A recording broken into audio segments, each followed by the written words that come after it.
Bonjour à tous. Je souhaitais évoquer aujourd'hui avec vous l'évolution du Conseil constitutionnel.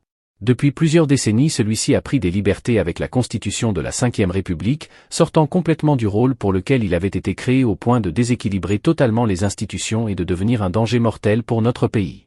Si le Conseil constitutionnel a eu dès l'origine différentes missions, les deux plus importantes d'entre elles résident pour l'une dans le contrôle de la conformité des lois à la Constitution, contrôle prévu par l'article 61 de la Constitution, et pour l'autre dans le respect de la distinction entre le domaine législatif et le domaine réglementaire, dans le but d'éviter que le pouvoir législatif empiète sur les attributions du pouvoir exécutif, ce second rôle lui étant dévolu par l'article 37 de la Constitution. On pouvait d'ailleurs penser au lendemain de l'entrée en vigueur de la Constitution de 1958 que ce second rôle serait le plus important, alors que, dans les faits, le contrôle de constitutionnalité des lois a nettement pris le dessus. Concentrons-nous sur le contrôle de la constitutionnalité des lois. Nous pouvons constater que le texte initial de la Constitution prévoyait qu'il incombait au Conseil constitutionnel, en application de l'article 61 de la Constitution, de vérifier la conformité des lois à la Constitution, du moins pour les seules lois qui lui étaient soumises avant promulgation, étant précisé que seul le président de la République, le Premier ministre, ou le président de l'Assemblée nationale ou du Sénat, pouvaient déférer ces lois au Conseil constitutionnel. Ces éléments sont tous importants puisque le dysfonctionnement actuel du Conseil constitutionnel a été initié par cette institution et aggravé par les réformes constitutionnelles qui ont par la suite modifié le texte de la Constitution. Nous allons procéder par étapes en évoquant tout d'abord l'origine du mal dont souffre actuellement le fonctionnement de nos institutions, et plus largement notre pays, à savoir l'initiative du Conseil constitutionnel pour accroître ses pouvoirs. En effet, le contrôle de la constitutionnalité des lois devait être effectué uniquement par rapport au texte de la Constitution. Toutefois, le Conseil constitutionnel allait élargir les normes sur lesquelles il peut s'appuyer pour procéder à cette vérification en procédant progressivement à la création d'un véritable bloc de constitutionnalité, selon une expression désormais convenue dont le mérite revient à Claude Emery. Dans la création de ce bloc de constitutionnalité, le moment décisif réside dans une décision du Conseil constitutionnel en date du 16 juillet 1971 par laquelle le Conseil constitutionnel a étendu son contrôle à la conformité des lois au préambule de la Constitution. Le Conseil constitutionnel motive explicitement sa décision en se fondant sur les principes fondamentaux reconnus par les lois de la République et solennellement réaffirmés par le préambule de la Constitution. En faisant référence au préambule de la Constitution, le Conseil constitutionnel prend la liberté de se fonder sur la Déclaration des droits de l'homme de 1789, sur le préambule de la Constitution de 1946, sur les principes fondamentaux reconnus par les lois de la République puisque cette expression est présente dans le préambule de la Constitution de 1946, étant précisé qu'il n'existe aucune liste ou définition de ces principes fondamentaux, ce qui permet au Conseil constitutionnel de les définir à sa guise. En procédant ainsi, le Conseil constitutionnel a réalisé un véritable coup d'État institutionnel. En effet, le préambule de la Constitution ne devait pas avoir la même valeur juridique que les articles de la Constitution. Dans leur ouvrage relatif aux commentaires de la Constitution, Guy Carcassonne et Marc Guillaume rappellent la raison d'être de ce préambule. En ces termes, le général de Gaulle avait parcouru, dans une légalité de circonstances, le chemin de Colombey les deux églises à Paris. Or ce chemin lui avait été ouvert par les officiers factieux qui, à Alger le 13 mai 1958, s'étaient insurgés contre le pouvoir de la République. Il n'était donc pas superflu, pour dissiper les dernières craintes, de réaffirmer les principes bafoués quelques semaines auparavant. Plus loin, les auteurs ajoutent: les rédacteurs de la Constitution pensaient sacrifier à un rite opportun, en la faisant précéder d'une formule propitiatoire, et ajoutent encore, en faisant référence à la décision précitée du Conseil constitutionnel et à ses suites.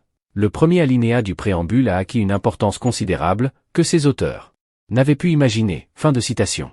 Dans le même sens, nous pouvons noter que dans un entretien donné à la revue Espoir en 1992, Robert Badinter reconnaît que pour le général de Gaulle il était « hors de question d'étendre le respect de la Constitution aux principes visés dans le préambule de la Constitution », Robert Badinter ajoutant « la question a été posée au cours des travaux préparatoires et le commissaire du gouvernement, M. Jeannot, a été extrêmement précis à ce sujet en déclarant devant le comité consultatif constitutionnel, mais ni la déclaration ni le préambule n'ont, dans la jurisprudence actuelle, valeur constitutionnelle.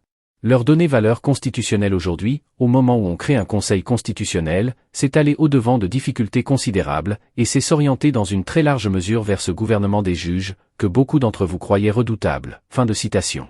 Avec cette décision du 16 juillet 1971, le Conseil constitutionnel a pris un pouvoir immense dont la seule limite semble être sa propre volonté.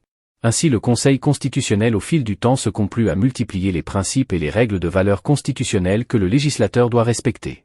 À ceci, le Conseil constitutionnel ajouta des objectifs de valeur constitutionnelle, nouvelle catégorie sortie du chapeau venant elle aussi contraindre le pouvoir législatif.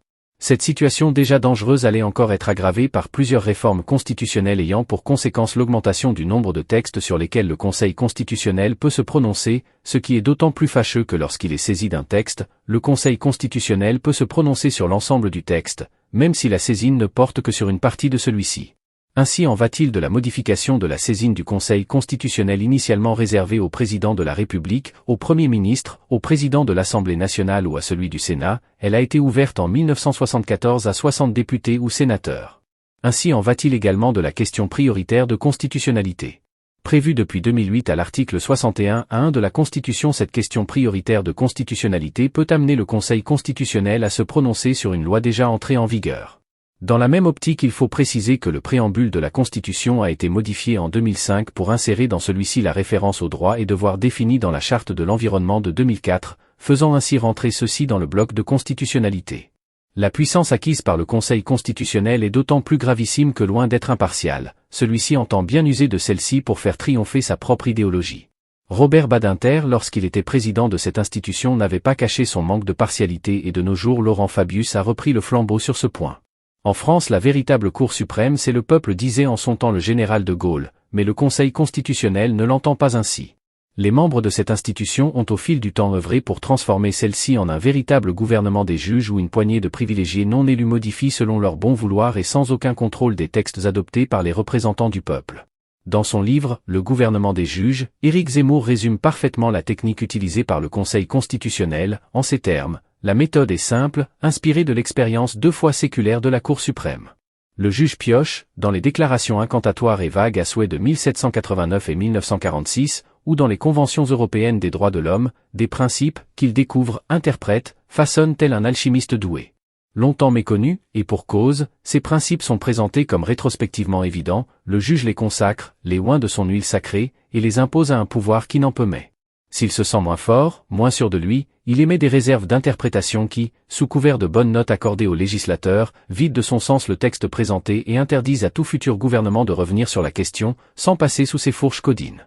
C'est de la belle ouvrage, où l'arbitraire est paré des oripeaux du droit et de la hiérarchie des normes. Fin de citation. Cette situation impose de s'interroger sur l'opportunité d'au minimum restreindre les pouvoirs du Conseil constitutionnel, voire de le supprimer, étant précisé que l'état de la Constitution de la Ve République, dont le texte a été profondément dégradé, conduit également à s'interroger sur le devenir de la République, qui n'a finalement fonctionné réellement qu'en présence du général de Gaulle. Si vous avez des commentaires, des questions ou si vous souhaitez partager vos réflexions, n'hésitez pas à le faire dans la section commentaires ci-dessous. Je suis toujours ravi d'entendre votre point de vue et de susciter des discussions enrichissantes. Si cette vidéo vous a convenu, n'oubliez pas d'exprimer votre bonne appréciation en cliquant sur j'aime, en vous abonnant à ma chaîne pour ne manquer aucune future vidéo, et à consulter mon site internet pour accéder à du contenu exclusif. Pour ceux qui souhaitent soutenir mon travail et m'aider à continuer à produire des vidéos de qualité, je vous adresse un immense merci par avance. Chaque soutien compte. Je vous remercie d'avoir consacré votre temps à visionner cette vidéo. À très bientôt pour de nouvelles vidéos extraordinaires.